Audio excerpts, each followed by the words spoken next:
Okay, I think it's recording. Yes. All right. Well, listeners, I have a special treat for you out there. Somebody that I've just kind of recently got to know, but man, this guy's got it going on. I'm hoping to learn a lot more about him. I have Wade Williamson out of Denver, Colorado. How you doing this afternoon, Wade? Doing good. Thanks for having me on. Awesome. Well, no, it's my pleasure. I've ever since I met you, I've been wanting to interview you. In fact, 2 or 3 people told me I should interview you. So Really? That's great news. You've been on my radar for a while, and it's all good. Well, so tell us a little bit more about you, Wade. We'd like to get to know you personally. All right. Well, a little bit about my business here. I run a home inspection company out of Denver, Colorado. I've been doing this for about 10 years. Performed close to 10,000 inspections myself. And with our company, we've performed about 40,000 inspections over the last 10 years. Wow. Inspectors. Wow. So tell me a couple of things. Not too many of us grew up wanting to be a home inspector. You know, when I was in high school, I didn't even know what that was. So tell us, how did you get into that? What did you first want to do when you grew up? I mean, what did you want to be when you were a kid, and how did you wind up in home inspection? Yeah, so I wanted to be a veterinarian. So I wanted to work on animals, and that's what I wanted all the way through high school. And then I actually went to college for pre-med and have a biochemistry degree. And then things changed a little bit after school and started working for a finance company, almost as a part-time job in between college and med school, and really got involved in business and really liked to grow a business. It was a small startup.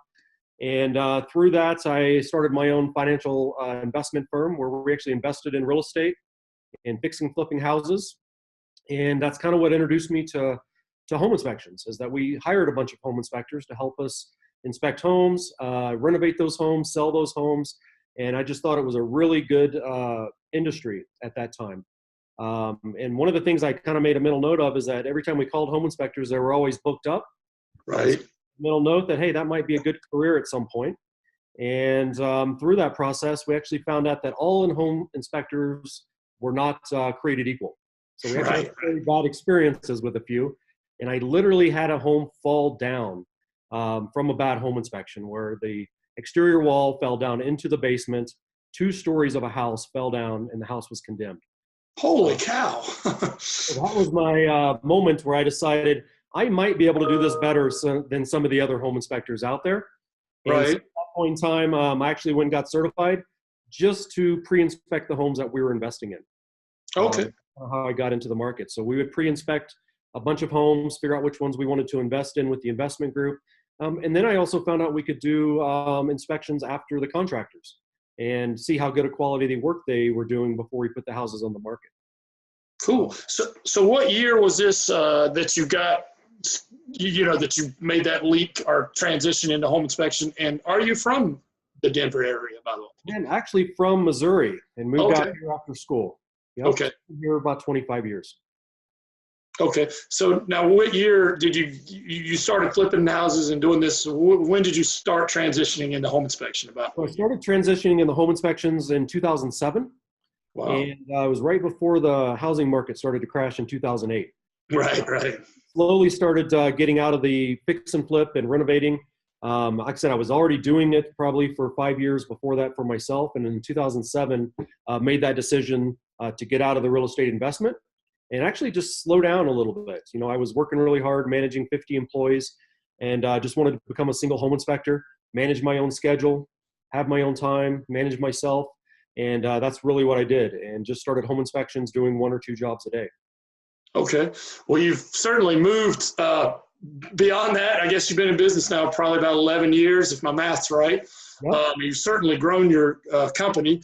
If you don't mind telling the listeners, how many inspectors do you have now, and what was it like to hire that first inspector? Because a lot of our listeners struggle with that.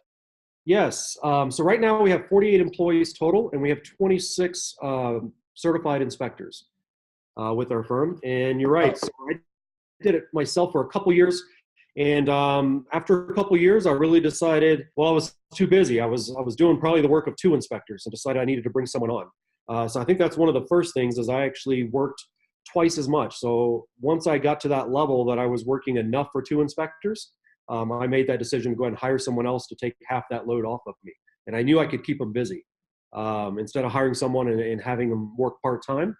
And just reached out to an associate that I knew that was in the trades and brought him aboard and started training him. And that was really my first attempt at training an employee and a home inspector as well.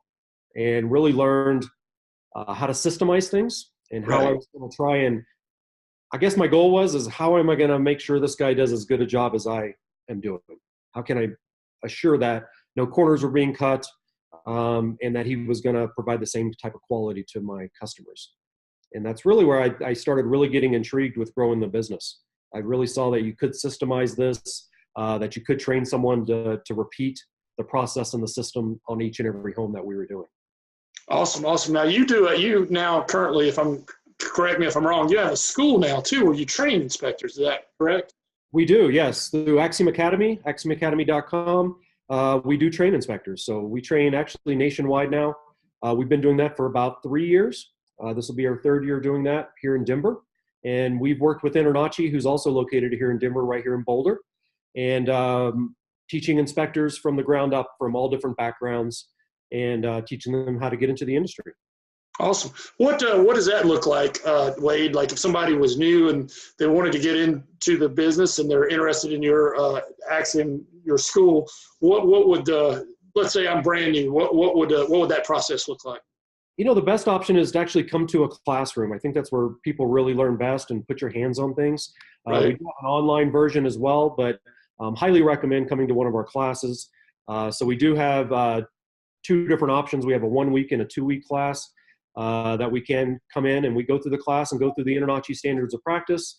We also go through all of our standards, Axiom standards of practice that we've developed over the years, and the actual procedures of how to inspect, identify the defects. And the fun part is all the common mistakes that we've made over the years, all the money we've paid back, things we've missed, that we can try and teach people not to do those same mistakes and learn from our mistakes. So we'd have that classroom, then we have a group day that we actually go out as a group and do a couple home inspections with all of our certified master inspectors. So I actually bring on my staff to help with that, who are active inspectors in the field. Our sewer scope cameras, our drone division comes in, our radon testing division, and kind of give a sense of everything that can be done on a home inspection for all the new students. Awesome. And then we also go to the Internachi House of Horrors and go there and introduce them and go through that so they can look at all the defects in the house that they have there. And we do have training that they go on one-on-one inspections, either 8 or 16 one-on-one inspections with our certified inspectors in the field, and really get some in-depth training on actual inspections. Cool. I want to back up on something you said there that I know what you mean when you talk about paying for things and that sort of stuff. I always tell my guys, you'll get burned on something. You'll never get burned on that exact same thing again. You'll get burned on something else, but they'll stick in the back of your mind, and you'll never get burned on that same thing twice if you learn from it. And the great thing about having multiple inspectors are, and you probably do this in your meeting, we go over it. So hopefully you can learn, you don't have to be burned on everything yourself. Yeah. You can learn, oh yeah, I remember Paul got burned on that, so that helps out. That is great advice, right? So we try and learn from those mistakes. And if we have to pay for something and we miss something, we don't want to miss that 26 times with all the inspectors. So we're going to learn from that mistake once and hopefully train everyone. We all learn from that one guy's mistake and not repeat it again. And absolutely. In fact, I kind of have a mantra whenever something goes wrong or bad, and it will. I mean, it's business, I always say, all right, let's not get mad or upset. First of all, let's fix it, make it right. But let's figure out what we can do moving forward that this particular thing doesn't happen again. And, each day we're a little bit better than we were the day before. And that's kind of the best you can hope for. Some of the best education there. So that's what I tell my students as well, is when you pay for that, that's just continuing education. So if you have something that you missed, then make sure you learn from it and don't repeat it. And I also tell them, Wade, something, I tell them, the way they season meat is they beat meat with a pointy hammer and then they rub salt in it. That's pretty much the way inspectors get seasoned too. So the process of becoming a seasoned inspector. Well, Wade, besides having a school and training in-house, which I think is brilliant, Oh, I did have one other question. How long would your training go if somebody was brand new? About what, would they come, if they wanted to come out to Denver? I know you have an online version, or actually both. How long is the online in terms of hours? I know they can probably start, stop when they want. And is there a version where they come out to Denver? Yeah, so it's always a combination of online work that they do before class. And so it's about 149 credit hours online through InterNACHI. A lot of people get through that in about half the time, than the credit hours. And then our Paramount class is actually 1 week in the classroom. And then we actually have those field days that are added on afterwards. So 7 days straight, we'll get you the field days and the classroom inspection time. Okay. For our basic first class, we do have a master's class that we do add on a second week to as well. Okay, cool. Well, Wade, besides training your own guys in-house, which I think is brilliant, I thought about doing that one time, and then I kind of established a pretty good relationship with the school here, because you need a supply, of if you're really going to build your business, you need to have a supply of guys, and when I say guys, I mean girls and guys. I don't want to sound thick. But tell us something besides that you do different, that you think our audience, which is primarily home inspectors, would benefit from. One of the things that I think that we do differently, and you're right about the school, for the last 3 years, I think the only inspectors, actually employees all across our company, have all been from the academy. We've got sales reps from the academy and client coordinators and inspectors and sewer scope and radon mitigation companies, everything that has come from the academy. So it's definitely a good lead source to partner with the school and get some good trained individuals. So that's great.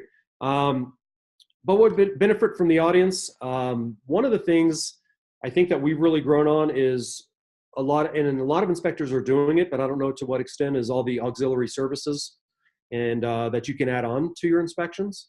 And about 40% of our business is coming from those add-on services. So it's really been a huge portion of our growth and what we can add on. A lot of inspectors that I talk to really, they may settle down and do just the inspections and not want to add on the different training for mold inspections, sewer scopes, radon testing, termites, all those extra things that take a little bit more training. Sometimes they are worried about the extra liability involved in that, as some of the excuses that I've heard. But really adding on those services and trying to get the maximum value out of every customer and client that you get, I think is something that we do different and do very well at. That, we can turn a $300 inspection into a $1,000 inspection with the extra services that we do provide. I absolutely agree, Wade. I always tell my guys, there's two ways to make more money in this business. Either A, you got to do more inspections, or B, you got to provide more value and get paid more per inspection. And out of the two, actually, the B is better because it's actually less liability. I mean, I think doing the sewer scope, the termite, and all that on one inspection is less liability than doing two inspections or three. You might have to do three to equal $1,000 when you can do one.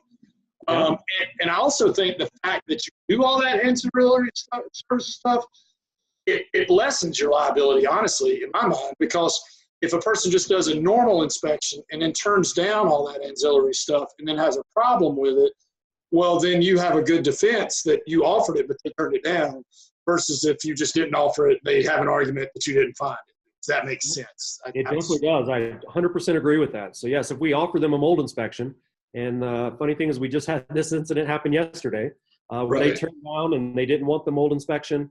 They signed our mold waiver, so we actually have them sign a waiver as well. And then they come back and find mold. They don't really have much of a case. If we tried to sell it to them, they didn't want to pay the money. And then they also sign the waiver. They can come back and say that you missed something or you should have done a mold test, but it really does help protect your liability, I believe. Absolutely. That's a gold nugget right there, listeners. Have a waiver.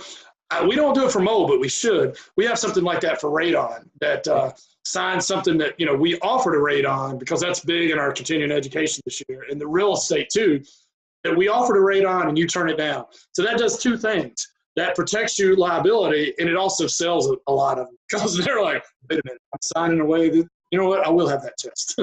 You use that as a sales technique as well. So they read it. If they do read it and it explains it very well, and they think it's that serious that you need to have them sign a waiver, they change their mind before they sign a lot of times and go ahead and order that radon test. Yep. And absolutely, and it is. I mean, it is serious. And, I don't mean it's just about, it's value. And I mean, I certainly, look, home's your largest investment in most people's lives. Why wouldn't you? I mean, the cost of everything you do is minimal compared to the value and the health of your, I mean, it's really a drop in the bucket. Yep. Well, what advice, Wade, would you give to somebody? And I always try to make this kind of like we're just hanging out at the bar. And I like being informal like that. If somebody came up to you, and I know you're a busy guy, they're just starting out in the business and they know that you're pretty successful, what advice, and obviously you don't have much time, what advice would you give to somebody starting out in the business today? And I look back when I started my business, even as a single person home inspector, and think about the things that I did that kind of led to the growth that I've had over these years. And one of the biggest things I think from day one that I did is start creating systems and start treating your business as a real business. Right. Not just as a job you're going to every day, but as you're running a business. And I try and instill that into my students as well. And if you do that, then it will build upon itself and it will be productive and profitable like you want it to be. And yeah, I had a partner when I first started this, and he thought the liability was too much in the first 2 months. That, there's too much liability. You're going to get sued as a home inspector. You can miss all these things. And I ended up buying him out a couple months into the deal and doing it myself. But I met him for a beer like you're talking about or after work and talked to him about 4 months into it. And so I was just started and doing it myself. And I was showing him, actually I was using an online CRM system. I was tracking my clients, my sales, my average cost per job, all these great things, all these graphs. And I'm only 4 months into the job. And I can still remember to this day of him just laughing at me and said, "Why are you doing all this? You're just a home inspector." So from day one, creating those systems, keeping track, monitoring things, and trying to improve on those will really help grow a business. And even if you want to just be a single home inspector, that's still going to help you fill your schedule and be a successful home inspector than just going out there and trying to wing it. Absolutely. Well, you definitely have the business mindset in building systems. And, a lot of us, the technical part is great, but, you have to be more than just a technician. You have to be a business owner and treat it like a business. And if you ever wanted to sell your business, you have a system to sell there. I mean, someday, I know it's nothing on your radar now. I actually there's a one-man shop guy who emailed me the other day and wanted to know if I wanted to buy his business. And he's a great guy and he's got a good book of business, but I'm like, there's really nothing there. You don't really have anything to sell.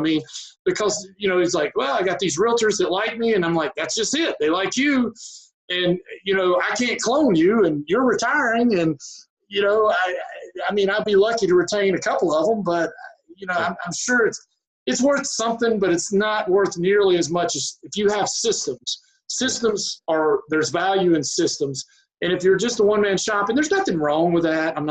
Please, all the listeners, I'm not saying anything. Some days I wish I still had a one-man shop. But you just don't really have something you can sell. Would you agree with that? 100%. I've looked at buying some other companies as well. And like you said, they approach you sometime. But I was very surprised in this industry. And I battle with this even with our multiple inspectors with Axiom on how dedicated those real estate agents are to the specific inspector. Right. So they will call and request Dirk or request Jerry or request a specific inspector, not necessarily even Axiom. Right. So you're right. You need that system in place if you're ever going to go sell that. And just as a single person home inspection firm, you may have all these clients, but it's very likely if you were to buy those, you would lose, over 50% of those agents or clients just because they like the personality or that one inspector they were working with, not necessarily the company name. Wait, I'm going to go off script here for a little bit. I know we have questions, but you and I probably have some common pain points. Let me ask you this. I'm curious. I'll start off by saying I do not encourage requests. I can't stop it, obviously. Here's my problem with the request is, I get one guy that gets requests and then he's booked up. And, the other thing between me and you, if that guy left, and I know there's all kinds of training, whatever, but at the end of the day, you can't stop somebody from working. Right. I always like if I approach a team and they want to start using us for inspections, I always say, here's 3 guys that are very close. I like having like three. Ideally, I would like them to use all my guys. People always ask you, well, wait, who's your best guy? Well, the problem is in my mind, the second you say you have a best guy is the second you say you have a worst guy. Yeah. So I always say, they're all trained very well. They're very thorough. They're different personalities. Just like you're a different personality and your sellers are personalities. But I kind of try to dissuade, and I can't stop it, but when one guy has all these requests, I don't know. What's your feeling on requests? I'm just curious. And that's very important with the multi-inspector firm once you get out there. And that was hard for me to get out of the field as much, is because people would call in and ask for me and request me. So what I did as I started hiring people was to actually go out and introduce them in person and introduce them. And I would then go and introduce them to several people, like you're saying. So I like the top 5. So here's 5 great people that I think that I personally trained, that are great technically at the inspection, but also the communication. Communication is very important to real estate agents and to the clients. So they also communicate very well, very similar to what I do, not to over-alarm your clients. And so going out there and giving them a choice of different people and letting them develop those different personalities with each one, that really works, because you're exactly right. You don't want them to all call in and request one person, and then they're going to be upset when that person's booked out for 2 weeks. Or if that person happens to leave, which we never want, but it will happen at some point. You don't want to lose all the agents, going with him or her if that happens either. Right. And between me and you, that can sometimes make them a little prima donna sometimes. Yep. I don't know. I love all my guys, but, when I go market, I don't market for one guy. I market for all 20 of them, so.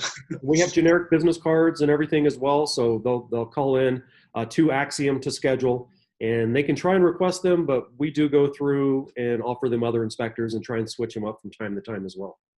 I think that's good. That's good. Switching it up just a little bit, Wade, what's the best advice you ever got? Oh, the best advice that I've ever got. Probably to hire good people. Right. And hire people that are better at doing that than myself, and let them do it. Because I that's one thing that was very hard for me to do is to back off and delegate and to hand over things with the company. And I think that was some of the best advice that I had, where I could actually do that, hire someone that's better than myself, even as an inspector. I hired inspectors that had 20 years experience when I had 2 years experience.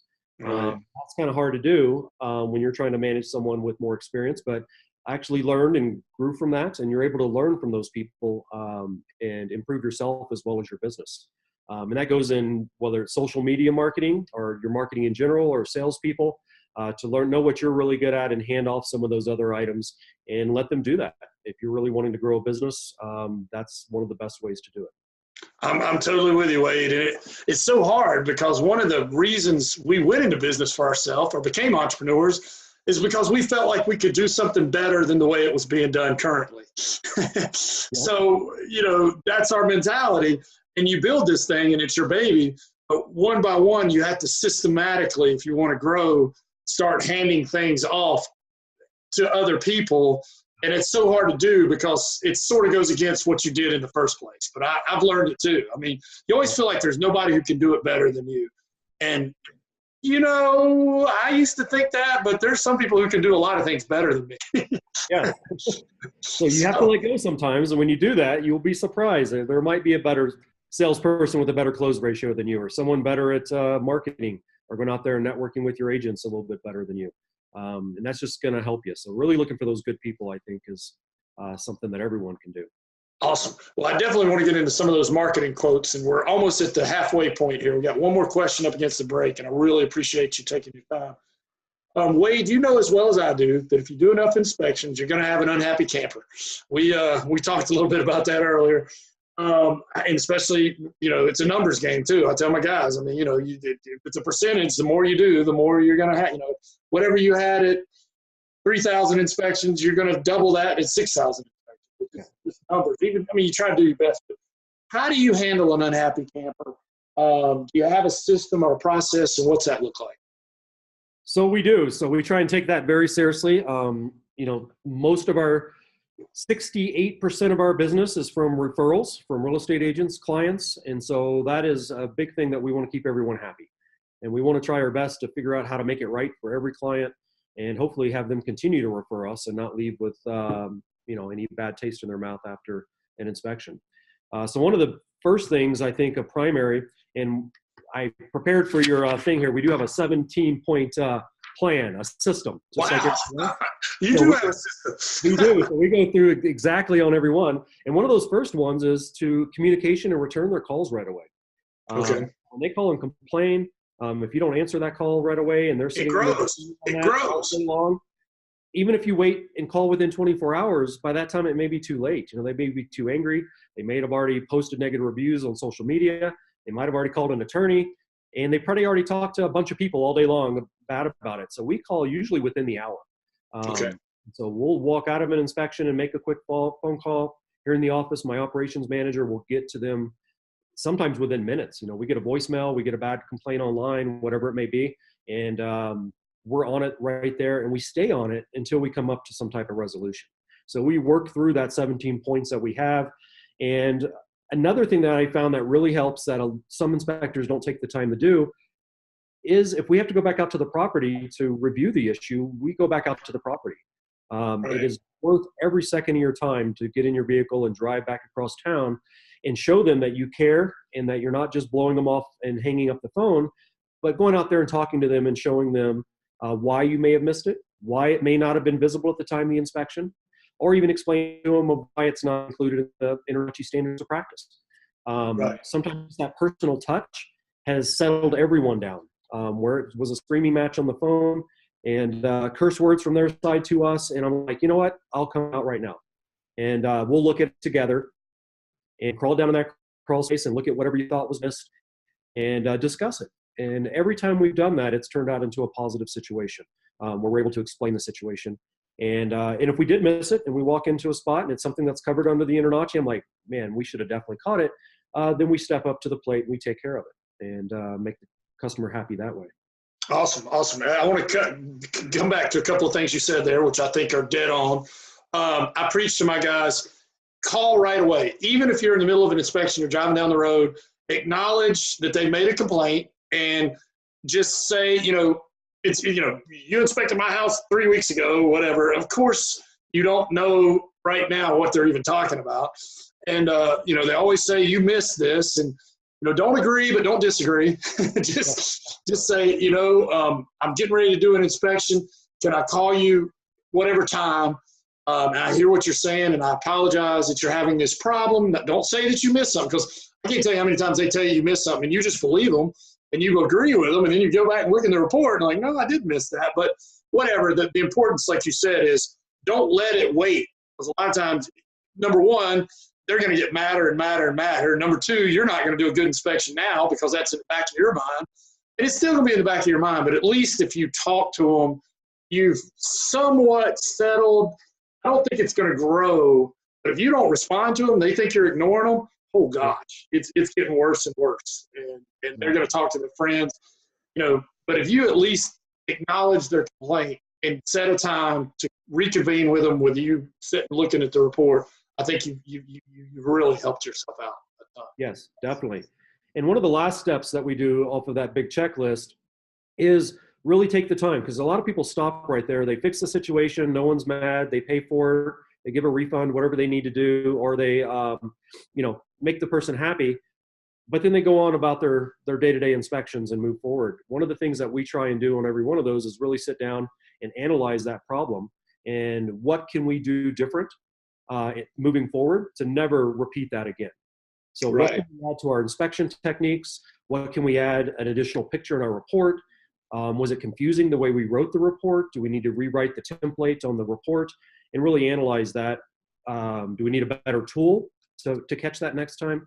And figure that out. And every one of those we try and improve so we don't have to repeat that same mistake and we give a better service to our clients. Let me ask you this way, and if I'm being too personal or something, you don't have to answer it. I'm just curious, multi-inspector. All right, let's take one of those problems, and you have a scale. On one end of that scale, your inspector completely missed something that he should have seen, and it's so obvious. On the other end of the scale, he didn't do anything wrong. it's just maybe it's just bad, just bad timing, bad whatever, or the person's crazy, or you're trying to make the realtor happy. That's the other end. I guess real inspector totally at fault on this end, inspector not at fault on this end. You and I know most of them probably settle somewhere in between there. Do you guys have a recovery fund? Depending on, to me, like everyone's different, but how do you, if you don't mind me asking, how do you guys pay for repairs? And to me personally, it depends on where it falls on that scale, Yes. how it's paid for. That's one of those, exactly. That's one of the point on our checklist is to make that determination as well. Is it something we're liable for and we missed, which then we work out with the inspector, or is it, which over 50% of, if not more, go into that whole realm of the over expectations of the client, them not knowing the InterNACHI standards of practice, them expecting us to do more than what we were supposed to do. And I would actually change that to about 75% or more, or that type of situation that just by good communication, we're able to take care of. Right. We miss something, we actually miss it, and they've been trained on it. We know they've been trained. We have certain pictures we put in our report that try and help our liability as well. And we've learned over the years of taking certain pictures in certain areas help protect us. And let's say they flat out don't take the picture the way that they're supposed to, or they flat out missed it. What we do is we pay a commission and a bonus structure. So they get a base fee, and then everything over the top of that is a bonus. And that is a discretionary bonus on the quality of work that they're performing. So if they're not performing the quality of work, then we adjust that bonus to help recover any costs we may have with missed items or complaints. Cool. I like that. Or anything like that, to hopefully try and curb that behavior back into a positive behavior and retrain the inspector that way. I like it. Another question for you. I know I'm getting a little off script and you're probably like, but no, I think it's good. And this isn't set in stone. If we get off on something good, that's good. Let's say your inspector. I totally blanked out here for a second. Your recovery fund. You know what, Wade? Let me come back to that. Let me come back after the break. All right. All right. Let's take a break, and then I'm going to come back with some the toughest times you've had and what you've learned from business. So let's just take a quick break. Are you struggling to make your home inspection business grow? Well, have I got the answer for you? HomeInspectionFlyers.com. At HomeInspectionFlyers.com, you get 5 flyers a month. There are 3 sales flyers and 2 recipe flyers. And you can customize them to exactly what you want. And these make great flyers when you go to the offices to put in their boxes, especially if you're doing like candy bowls or something along that nature. Like I said, it's 5 flyers a month for $29.99, and they're very creative, and you just put in your information. They come as a publisher file, and you just put in your information, and then you send them off to get printed. You can send them off online, and you can get color copies for less than 10 cents a copy. It's a great way to go. I went from being a 1-man home inspection firm to a 7-man home inspection firm on this one strategy alone. So try it today. HomeInspectionFlyers.com. All right. All right. I was trying to think of, you made me think of something and now I forgot it. The bonus. You do like a bonus if, let me get this straight. If they don't miss anything, they get, it cuts into their bonus. I guess, is that what you're saying you do with them? Correct. So yes, if they're doing a great job, then they are eligible for a full amount of their bonus. So most of our inspectors are, getting their base commission plus full bonuses on every paycheck. But if something does happen, then that bonus is adjusted accordingly. It could be missing something and we have to pay $100 on something to go replace a toilet. And they know this, and they're trained from the interview. And they're like, yes, I did miss that toilet. If I would have looked on the right-hand side, I would have seen the plumber's putty and the duct tape. But I was in a hurry and I only looked on the left-hand side. Right. Yeah, I'm happy to pay for that. So really they're paying for those mistakes. Also to help them be accountable. That's one thing when I started hiring employees, is how do you keep someone accountable and not just working an 8 to 5 job where they're checking out, where they're not worried about crawling to the back of the crawl space. Right. It's low and there's snake skins back there. Right. And they just decide it's too hot one day and they don't want to get into an attic. So I try and instill that in all the employees is that, hey, you have to take this job seriously. And, there is some liability for yourself as well and accountability. And the question always comes up, do I have to crawl the crawl space? Do I have to crawl the entire attic? Yes. And my thing is correct. If you don't, then just be prepared to pay for anything in those back dark corners of that crawl space that you didn't want to get back in there and look at. And by laying that out, from day one, it's never been an issue. And people are accountable and they take that responsibility and pay for it.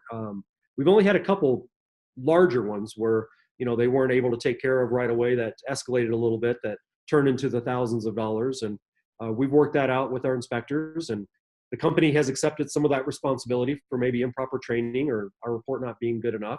But whatever part that they accept, they end up paying for over a period of time out of their bonuses.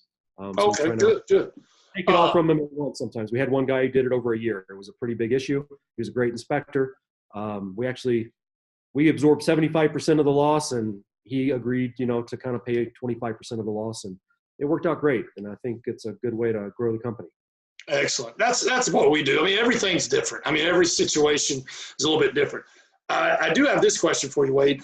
I know you've had, as big as you are, as many inspections you do, I know you've had to call back and, all right, you look and it's in the report. It's in the report. But in the old days, maybe back when you first started in 2007, yep, you're right, case closed. Now it's like, oh, well, Wade, your inspector didn't tell me how bad it was, or said that wasn't a big deal. Or, I mean, now it's like just being in the report is almost not enough. I mean, I think what's really going on is they didn't read the report. Yep. So now they've got a problem. It's in the report, but they're trying to still hang it on you by, saying your inspector didn't tell them how bad it was, or he didn't say this. And because of that, we've started recording our presentation. You can go with a Screencast-O-Matic or Snag It, but at the end when they go over all the pictures, we actually record that now. I think of it sort of like the cop camera that, the police wear, because, I mean, people get funny, man. I'll tell you, have you experienced this? What's your experience been? Oh, we experience it just like you, exactly what you're explaining. So not only in the report, but we always have the he said, she said, where even though we've told them to hire a structural engineer in the report, they say an inspector told them it wasn't a big issue and they don't not to worry about it. And I know our guy never said that. So I actually started this 10 years ago. We actually audio record our entire inspection. Do you really? That's good. With an audio recorder on it, and we turn it on before we leave the vehicle, and we don't shut it off until we step back in the vehicle and close our door. And so that's we brilliant. 3 to 4 hours of that video, and we just store them. We never know when these issues come up, and we've had it, and I bet we pull 1 or 2 of those a week to try and stop a he said, she said from all the inspections that we're doing. And it's great. It really shuts people down and stops lawsuits. It's brilliant, man. Where they called and I told them they needed mold. They turned down the mold inspection. It was a stucco house, water leaks everywhere, moisture meter readings, infrared camera readings. We gave them all the data that they needed. We stood at the kitchen counter and gave the review. I advised they needed mold. They said no, they didn't want to pay the extra $300. I had them sign the waiver, but then they called back, of course, once they moved in and started doing renovations and the house is full of mold. All I did was listen to the voice recording and called them back, and I said, and I only left him a voicemail. We didn't have a conversation. Went to voicemail, said, I listened to my recording, and if you remember, we sat at the kitchen counter, and at 2 hours and 22 minutes into that recording, we discussed mold, and you turned it down. And if you'd like me to send you the recording, I'm happy to. And they never called me back, and it just went away. Nice. That easy. Nice. Getting off script again, but I got one more tip for you, Wade, and you're probably already aware of this. You get involved in one of these situations. We had one, this lady was claiming all this stuff we missed or whatever. And we went through it line by line, and most of that stuff was in the report. Now, there were like just a few things. She basically moved in, and she just invited contractors to come and look for stuff and give her estimates. Okay. And then this lady, oh, man, it's so bad. I mean, she actually called like the Action News 9. He never came because him and I contacted, and it went back and forth, and I showed him all the stuff that was in it. He turned it down. He said, I put, you know what, this is all the stuff that was in the report, and we actually offered her money for these things that weren't. This woman wanted like $40,000. It was crazy. And anyway, went back and forth, Wade, and I had a lawyer, and she had a lawyer, and all this, and went back and forth. And so finally, I picked up the phone, and I called the listing agent. Now, granted, I'm on the buyer side, the buyer's agent. And she knew me because, I wear these crazy pants and all this. She's like, I was just thinking about you, Preston. And she said, this lady, her seller was now dead. I mean, he was old. I mean, he died. And this lady said, this lady worked this poor guy. That's not the reason he died. But she got him down $30,000 on the cost of the house using your report. And now she's trying to collect on top of that. She's trying to double dip. Yeah. So I immediately sent that to my lawyer that we want to know exactly why the price reduction and what was the price reduction. And they wanted $40,000. They immediately went to like $2 million, which is what we offered. Yes. The addition, immediately took it. So anyway, I guess my point to the listeners and to you is, if you get in a situation, always find out if they got money off the price in lieu of repairs, because in essence, they're double dipping. And they'll do that. They'll do it. So always find that out. Another question to ask on that is, did someone buy them a home warranty? Right. I had the same double dipping with that, where they actually turned it into the home warranty, got money for the home warranty for all those items, but also tried to get the money from us. Yeah, I hadn't thought about that. I reached out and called the agent on an issue very similar, and they were like, oh, they have a home warranty. Why aren't they turning this in under their home warranty? And so we contacted that warranty company, and they had filed claims for the exact same stuff and was just trying to double dip again. Oh, yeah. And this lady was mad. She took it, but she was mad. Like, you exposed them, basically. I mean, yeah. Well, tell us, Wade, and I'm sorry we got off on a tangent, but I think that was good stuff. Tell me what is the toughest time you've ever had in your business, and what you learned from it? And we touched base on it a little bit earlier on losing an inspector. So when I was growing the business, and you're only 2 people or 2 or 3 people, and you lose one inspector, that's half or 50% of your business. Yeah. And so when I first started, I had one of the first guys I hired. I did lose him, and like you said, yes, almost lost. Well, I lost 50% of my capacity of what I could do. Mm-hmm. Luckily, I was able just to work twice as hard and try and keep that up. But I did have the potential of losing some agents as well. So if they take half of your agents with you that you built up, and that's really at that point is when I learned and reached out to try and get good non-compete, non-solicit training type agreements. So there's a lot of different pros and cons to those types of agreements and stuff, but it is a big part of your business. And when you're first starting out, if that happens, when you hire your first inspector and they come in and take half your business, that could really hurt you and be a bad day. You'll lose some. I mean, I've just learned it. I had this fairy tale in my mind that, I'm such a nice guy that, please. Yeah. And the more you get, the more chance it is. So yeah, as we've gotten bigger, we do lose one here or there. Luckily, we have really good retention on our field inspectors. I mean, they really like their jobs, and I think we do have a good rapport, so we don't have a big turnover. But like we were talking about earlier, when you do lose one of your top guys who is a referred inspector, there is that potential to take quite a bit of your business with them. So, absolutely. Well, and I have 2 things to add to that, and I'm sure you agree. Number one, pay your people well. I mean, I always said I wanted to make my company a place where I would want to work. So, if I was making really good money, and in fact, I probably would have never went out on my own if I was making really good money and treated well. And, it's more than just money. I think recognition and some other things like that. Pay your people well. And then the second part I'd say is always have somebody in training. Always have somebody. And you do that, obviously, you have school. So always got, and it kind of, it's just like a football team. If you keep inviting people to training camp or you draft somebody in a certain position, well, guess what? That person that's playing that position now has the year of their life. So I think competition is good. Go ahead. Were you going to say something? I agree with you. Or, that you bring in better people sometimes, which that's happened as well. And not that we've lost some people, but some people have left because they didn't want to live up to the standards of the new people. So a lot of the new people that are coming out of our academy, we actually had a guy that was with us for a very long time, but he just did not want to change. He didn't want to continue growing, becoming a better inspector. doing all those ancillary services we talked about and becoming a mold inspector. He didn't want to go and pass the National Home Inspection exam. So all these new standards that we're trying to do to be better inspectors, he's kind of just set in his old ways. Right. He decided to leave because I was enforcing everyone rising up a little higher and becoming better and better.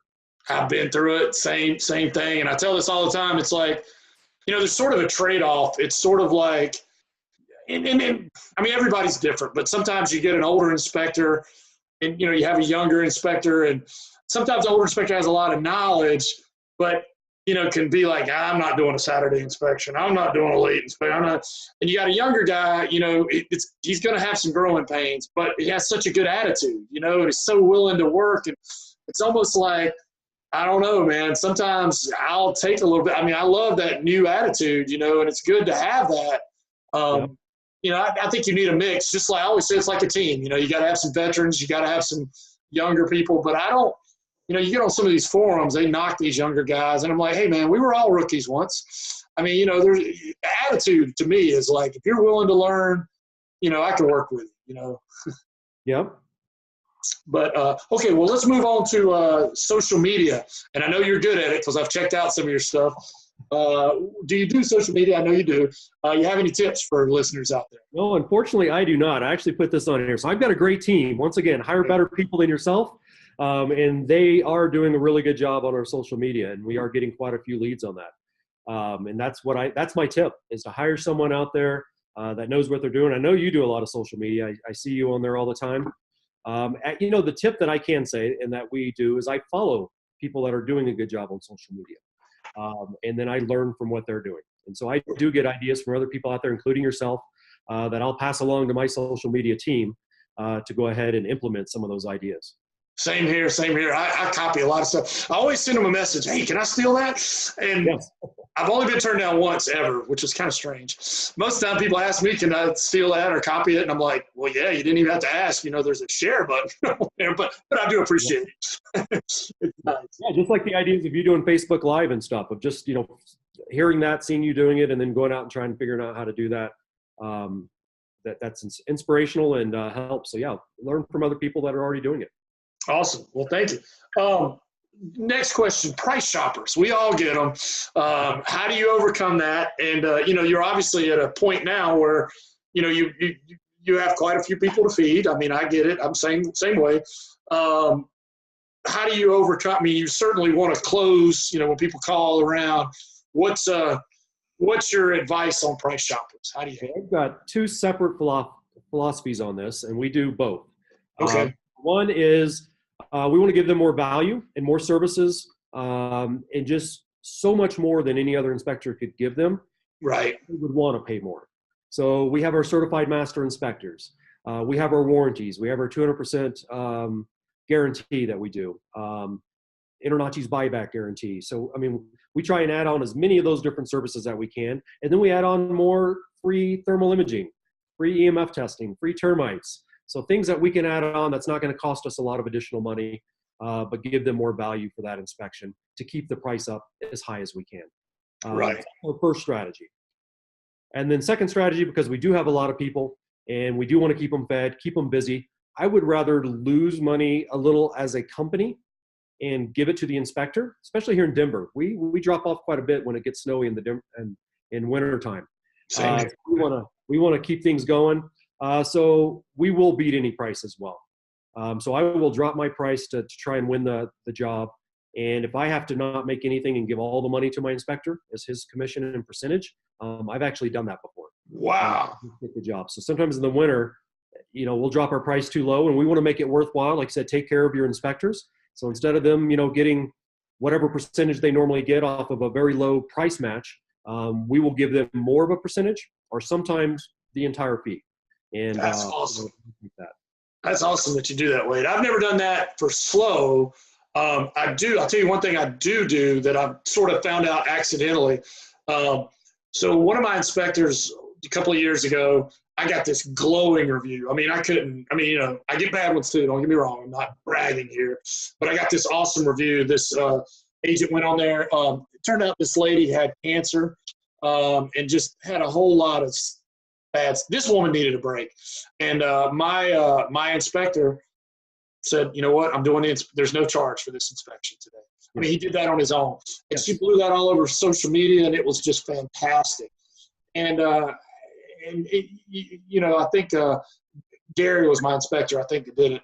He said, you know, Preston, I'll pay you back or whatever. I'm like, man, not only do you not have to pay me back, I'm still going to pay you your percentage, even though we didn't get paid for it. And I said, you know what, I'm going to make it now. Everybody has 2 inspections a year they can give away, and I'll pay you still. When you find somebody who needs a break, or a veteran on Veterans Day or Memorial Day, or, you know, active duty, something, whatever you feel like, you get to choose. And that's been cool. It's worked, you know, in this, you know, I don't mean to sound me about it, but the social media, you know, that's the thing. Tell me about it, because I'm going to promote it, but you still did the deed, you know, and, you know, every once in a while you'll get, you know, somebody will be like, well, you're promoting that or whatever. Well, but we still did it. I mean, you know, and if somebody else wants to do a good deed for marketing, well, isn't that a win? I mean, wouldn't you rather see somebody get a free inspection, or like Tom's, you know, every time you buy a pair of shoes, somebody gets a free one. So anyway, I didn't mean to get off on a tangent, but that's an idea I came up with by accident. They get 2 a year, they get paid for, but they get to do them for free. Just let us know which ones. Well, I'm going to steal that idea too, Preston, because that's a great idea. Well, that's let me know about it, because I'm going to put it on Facebook, because I'm going to get some marketing out of it. But we still do it. I mean, it's not, you know, it's not. Yeah, and you found it accidentally, but those are the good inspectors out there, and we do get those calls sometimes from our guys. First-time home buyer, the house is horrible. You know, they cancel halfway through the inspection or 2 hours into the inspection. Right. And they call me and say, hey, is it all right if I, you know, waive this cost? I mean, they know we have salespeople and everyone gets their cut of that. But yes, I'm always for that and to try and help someone out. Yeah. In fact, sometimes I have to remind them, I'm like, it's getting towards the end of the year. I mean, you don't have to, but hey, you got 2 free ones, you know. But anyway, okay. So we talked about the price shoppers, and I agree. I always tell inspectors, do not compete on price. If you can, compete on value. Give more value. Give more value. And when you get that call and that's all they want to know, the price, try to tell them all the value, like you said. And if they're shopping around, I always say, well, make sure they do this, this, and this. And a lot of times they'll call back. You know what I mean? That's the first question they ask is, yes, what's the price of your inspection, or how cheap can I get an inspection, which just burns us up. But yeah, jump into your USPs and let them know how great you are, and try and get the price up. Awesome. Well, I know you don't have a crystal ball, neither do I, but how do you think, Wade, the inspections will change in the future? You know, we can already see some of this coming about. So more technology on scanning and analyzing a house, I think, other than just, you know, visual inspections. You know, there's a lot more meters now and ways we can check things out and computerize and systemize.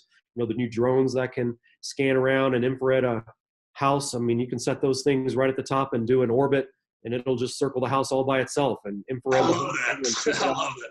There's software that counts the hail dents on the top of the roof for you and gives you a calculation. So I can see more and more of that automation. You know, the robots and the down in the crawl space, those crawlbots and stuff. Yeah, the big crawler or something. Scott. Yeah. You throwing those things in there like the Roomba vacuum robot, zigzagging around down in that crawl space and finding things. So and that'd be exciting to just unleash your set of robots there on the house when you show up and have them go through and analyze things and let you know what's wrong. Awesome. On a side note here, I know you're a drone. Are you a drone person yourself? Yes. Yep. Do you have a Mavic? Is that what do you have? I love my drones and stuff. What do I have? So yeah, the Phantom Pro 4 is the newest one that we just bought. So nice. I have I have several. I have the Phantom 2, a couple of 2s, and you know that obviously went out. And then I had a 3, and then I haven't bought the Phantom 4, but I got the Mavic Pro. I'm sorry, yeah, the Mavic Pro, and then I got the Spark, which kind of like for vacation and stuff, because it's almost, people think it's a toy, you know, because people kind of freak out when they hear the things. But I want the Mavic Air, but every time I buy one, it's like then they come out with something new, and I want that. I'm like, I love drones, man. So we've got all those as well. So every time a new one comes out, we go buy them. So we have the whole array. Awesome. There's this guy I'll share with you offline that. I can't think of him right now. He's this country boy down in Alabama. he has the coolest drone videos, like tells you, stuff to do. And that point of interest, like you're talking about, I watched one of his, and I did, the point of interest around a water tower where it went around. And I did that, and also did like a time lapse and a hyper lapse. I mean, it wasn't the whole. I was just goofing off. Yep. It made the coolest video ever. I'll have to show it to you, and I'll send you that guy's. He's saved on my thing. I'll send it to you. Okay. Yeah. And he's just down home country boy, and he shows you like all this cool stuff, and I didn't even know you could do. I mean, you probably already do some of that stuff. Yeah, there's some amazing cool things you can do with the drones in the inspections and outside of inspections as well. So I'm really excited to see where that goes in the industry. Me so many too. things you can do with that, and excited to, not just in the inspections, but in the oil fields and agriculture. There's just a lot of opportunity there. Cool. Sorry I got off on a tangent, but man, I can talk about drones. Yeah, they're exciting. I'll share some of our stuff. Have you ever been thrown under the bus by a contractor? I know I have. How do you handle it? I don't think we can stop it, but you have any ideas of how we could contain it? Or, I mean, what's your thoughts on that? You know the call. Your inspector, the contractor said your inspector miss, fill in the blank. Yeah, and it's not just ever, it happens all the time. So it's very standard. So we do a couple things. One, we try and explain really well in good communication at the time of the inspection and explain a little of that. We also have a paragraph in our report talking about that, that when contractors do come and tell them, they always say the inspector should have caught this or should have found this, when they don't even know the scope of our work. They don't know what we're supposed to see and what we're supposed to inspect. That's one of the problems there. The other problem with some contractors is they want to sell them whatever they're inspecting, and it may not even need to be replaced. So The biggest thing I've done immediately on those calls is I immediately go to the property, and I will redo that portion of the inspection according to the standard of practice that I do, and show the client specifically the scope of work that we do, how we did it, and how we were not able to see whatever their contractor is showing them. Right. We didn't have a big hole cut in the wall to be able to see the mold behind the wall. Or they tear apart the furnace and then there's a crack on the back of the heat exchanger in the back of the furnace. So just to show them how, even if I would have come out today, right now, knowing the problem, I still would not have been able to see that if I would have inspected this according to my standards of practice. And that has worked every single time. We had one with a $20,000 air conditioning unit that they supposedly we missed the condensation leak on it. And we went out there with the contractor, with the general contractor, the plumber, the HVAC, and the homeowner. And the problem could not be recreated under our normal circumstances. And, Absolutely. And we're able to show it that. They're happy. They see exactly what we do. And it hasn't turned into a problem when we do that. Awesome. Yeah, we do. It's very similar. I hate those calls. Yeah, when the call starts, Wade, when the call starts off, you did my inspection. Now, if it's a day or two ago, or maybe even a week ago, it's a clarification issue or something, or question. But if it's more than a month ago, this phone call is not going to be good. You did my inspection 3 months ago. Oh, gosh. I might need a drink for this one. A couple more questions. I'm sorry I'm holding you up, but I think this has been a great conversation. Yeah.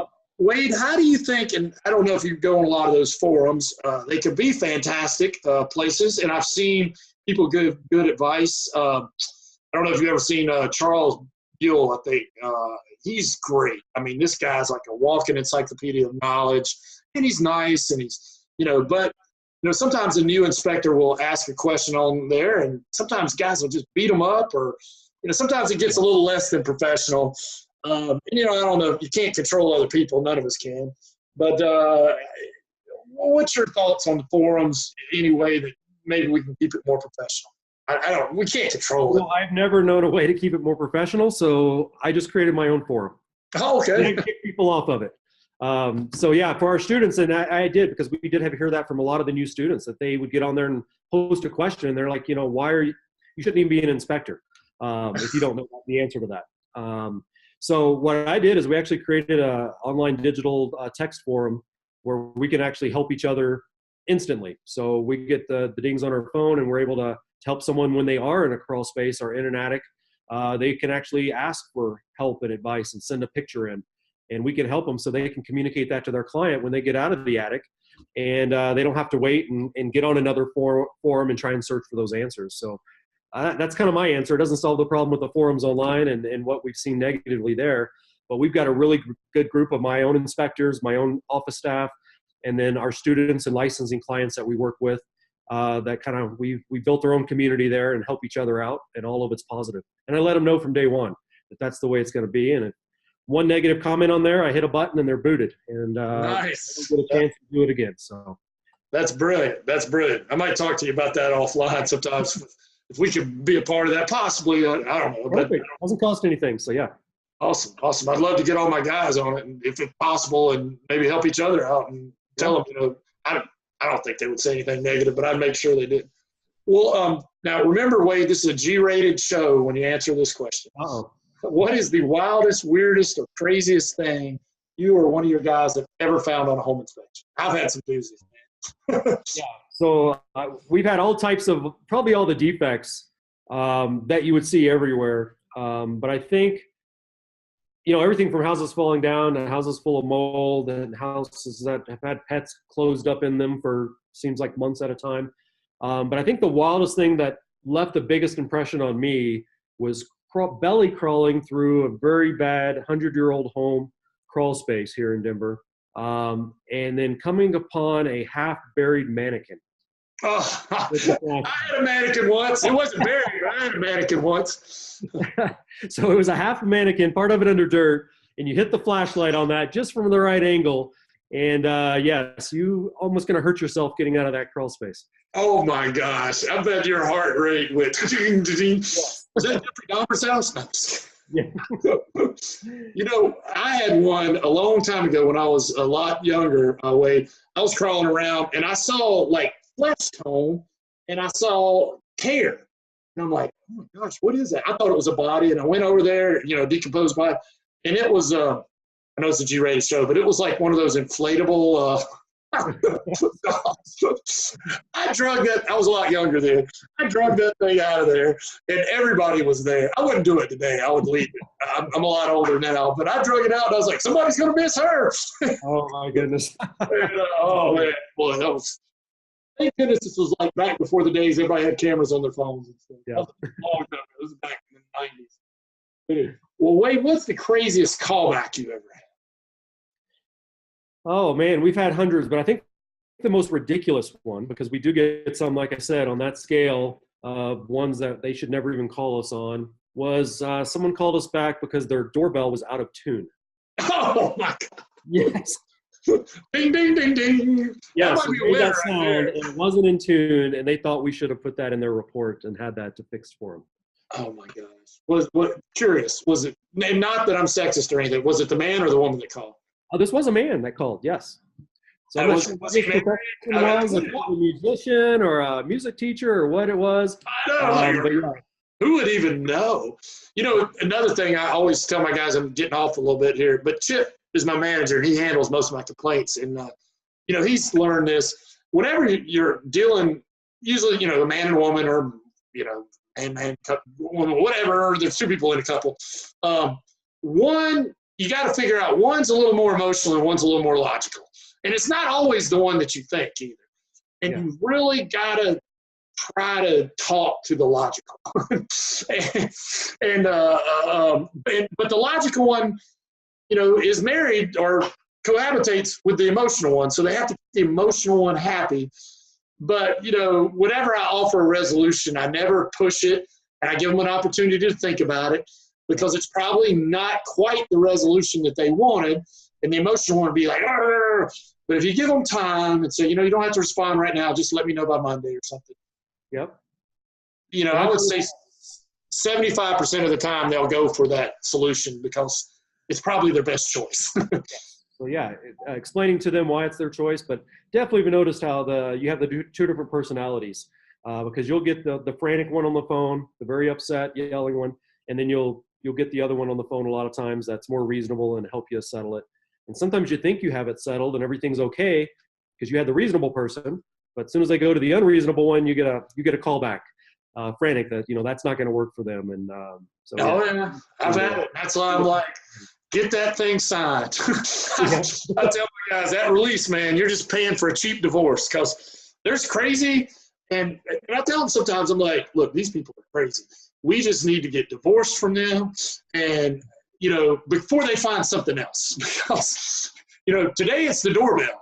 Tomorrow it's going to be something else. You're 100% right on that, because you're right. And sometimes you win your argument and you explain to them and they understand, okay, that's a good explanation. You shouldn't have inspected or caught this. And then they call back tomorrow with another issue.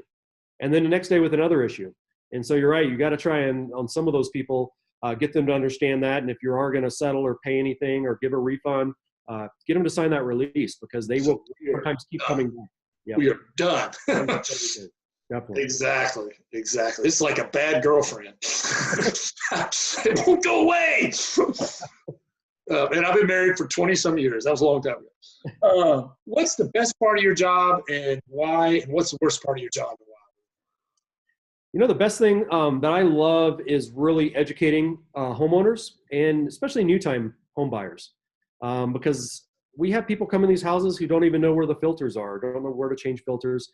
And so we're really there, and we're their advocate to help them through this. Real estate agents always aren't their advocate. They're helping them buy the house, but there is a commission there, and there's sometimes a push to buy a house that may not be the right house. So I really do enjoy educating them on their home for that 2-3 hour period that you're in there. And so they can make that decision whether this house is right for them. And I really do enjoy that. Sometimes it's not, and then they find out during it, and they can walk from it and go find another house. Or just be really educated. Sometimes even if it's a brand new house, they might have rented their entire life and not know all these different components that they need to be aware of in the home. Awesome. So I really love that. The worst part that you mentioned there is actually dealing with these new time home buyers when they call back to complain. All right. Sometimes it's pros. That doorbell is out of tune. So I loved it when I was educating them there, but then when they call back, and they have those over expectations, or they don't know what they're getting into with home maintenance. We have a lot of older homes here in Denver, and people love the charm of the older homes and everything. And I try and let them know that, there's a lot of maintenance on these things, and things go wrong, and you're not renting and can't call the landlord anymore. So that's the give and the take there. So they love to do it, and I love educating them. But at the same time, those are the same, ones who move in and they have the over expectations and don't realize that things break over time and you couldn't see everything, and trying to communicate that when they call back on those customer service calls is the other challenge on it. I know. And I also tell them, hey, just because you watched a couple episodes of HGTV, it doesn't make you an expert. I mean, they leave out a lot of stuff on TV. Chip and Joanne aren't coming over here. We're really not going to redo that entire house in a 1 hour period. Oh, yeah. And, I would talk about one guy in particular, but I don't want to get us in any lawsuit or anything. I'm sure your feelings are about the same as mine. I almost mentioned his name earlier, so I'm sure we're on the same page. I just about did too, but I was like, I don't want to get sued. But anyway, we're winding down. Just a couple more questions, Wade, man. You've been dropping some gold nuggets, and I appreciate it. I know the listeners do. What's your best low-cost, no-cost marketing idea or strategy? Oh, that's a good one. I tried to think about that. We do a lot of marketing, and I don't think there's ever one silver bullet, and I try and let new people into the industry kind of know that. This isn't a come train to be a home inspector and make $1 million right away. It is work. You have to do a lot of work, and we've got over 50 marketing campaigns we do. So we don't have a silver bullet that we go out there. We work really hard at a bunch of different ones, and we get a little bit of business all the way across the board. But one of the biggest ones that we do is referrals, and really coming up with a really good referral system. And that doesn't cost you much money. And I think, that's something I developed when I first started as well, is really working on a system, again, to systematically try and get referrals, not just hoping that they're going to call you and refer you to someone. So at that time, I actually came up with a 12-point referral marketing campaign. So for every job that I did, I had 12 different things I would do after the job to try and get them referrals. And it had multiple people involved in that 12 as well. So you got the agents, the buyer agent, the listing agent, the homeowner, your client. We used to market to the appraisers and the mortgage companies and stuff as well. So you got a bunch of different things that you can do after every one of those. Just that referral marketing campaign is actually developed into a 50-point referral marketing campaign. Man, I'm glad you're not Charlotte, Wade. Woo! So every job we go out there and market to 6 different people, 50 different steps after every single close on the phone. That really, I think, helped us get up to almost that 70% market of referral. that is our biggest return on investment. I mean, we have over a 10,000% return on investment on the money and time we spend on that compared to the money that comes in on inspections. Awesome. Now, this question is kind of related. It's really an ROI question if you think about it. If you woke up in the morning, brand new market, for some reason, magically, you still have all your guys, all your equipment, all your training, room and board's paid for, but you're in a brand new market, roughly the same size as Denver, and you got to get business for a whole bunch of inspectors, and you have $5,000. What is the most optimal? What would you do with that $5,000 in your first week? Well, that is a great question. Yeah, that's just starting a new business from scratch there. Yeah. So in today's market, you really do have to get your online presence started. So that's something that you could spend that. There's a lot of inexpensive ways to do it, of course, with websites yourself and everything.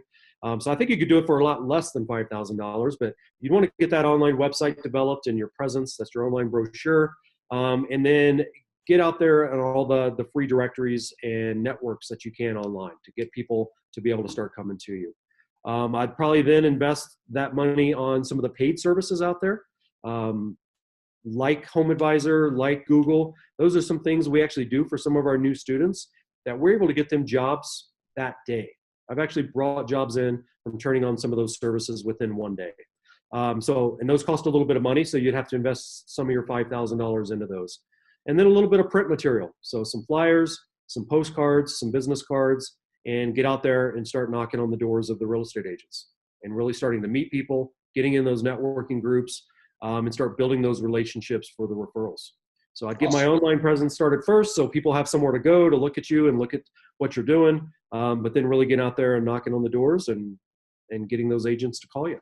Awesome. And some of that stuff could drive traffic to your online too. You can. Correct. Even when you give someone a business card or talk to them on the phone, I mean, they're going to look you up on the internet and look at your website right away.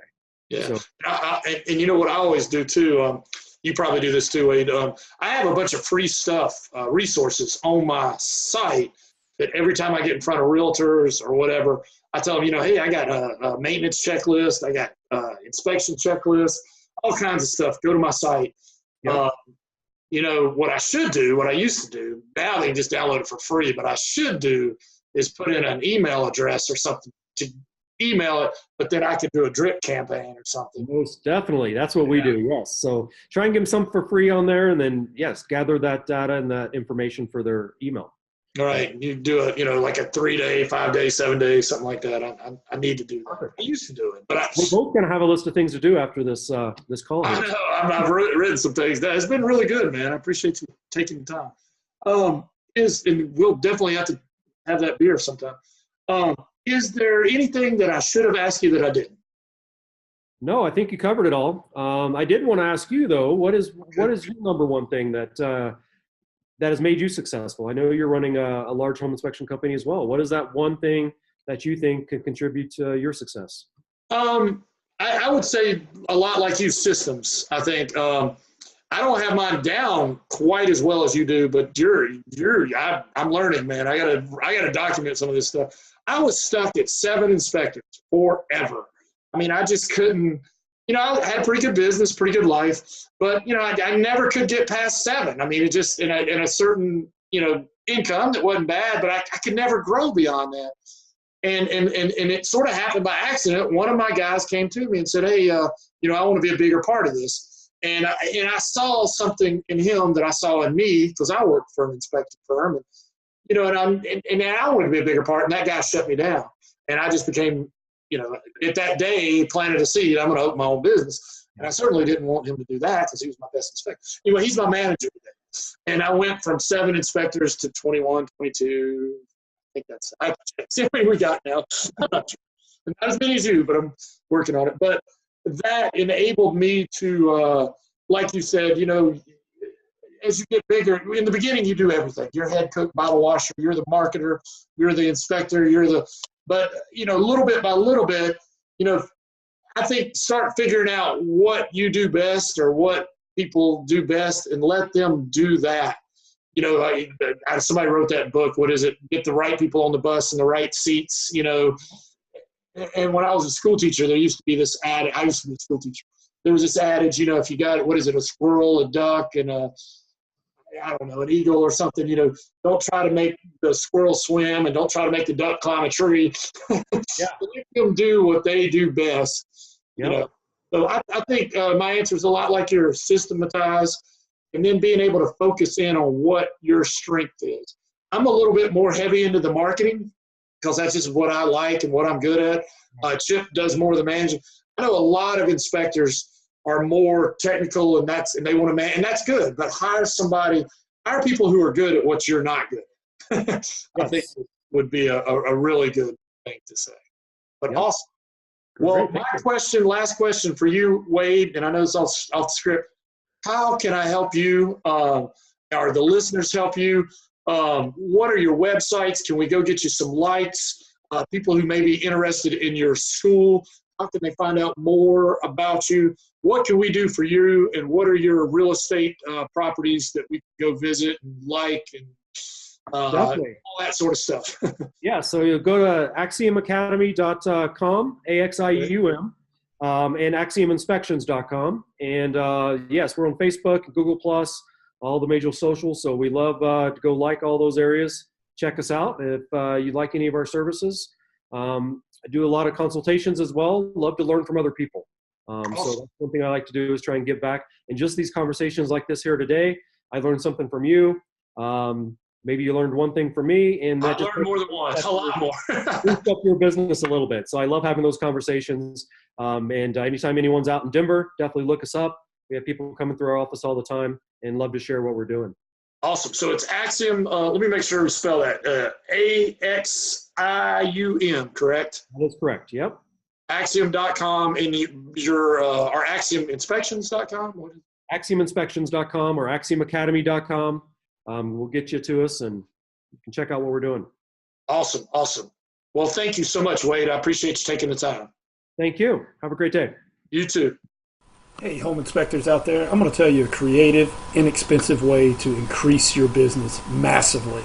Go to homeinspectionflyers.com and get the flyers. You get 5 flyers a month. You customize them to yourself. They're turnkey, they're creative, and it's $29 a month for 5 flyers. That's less than $6 a flyer.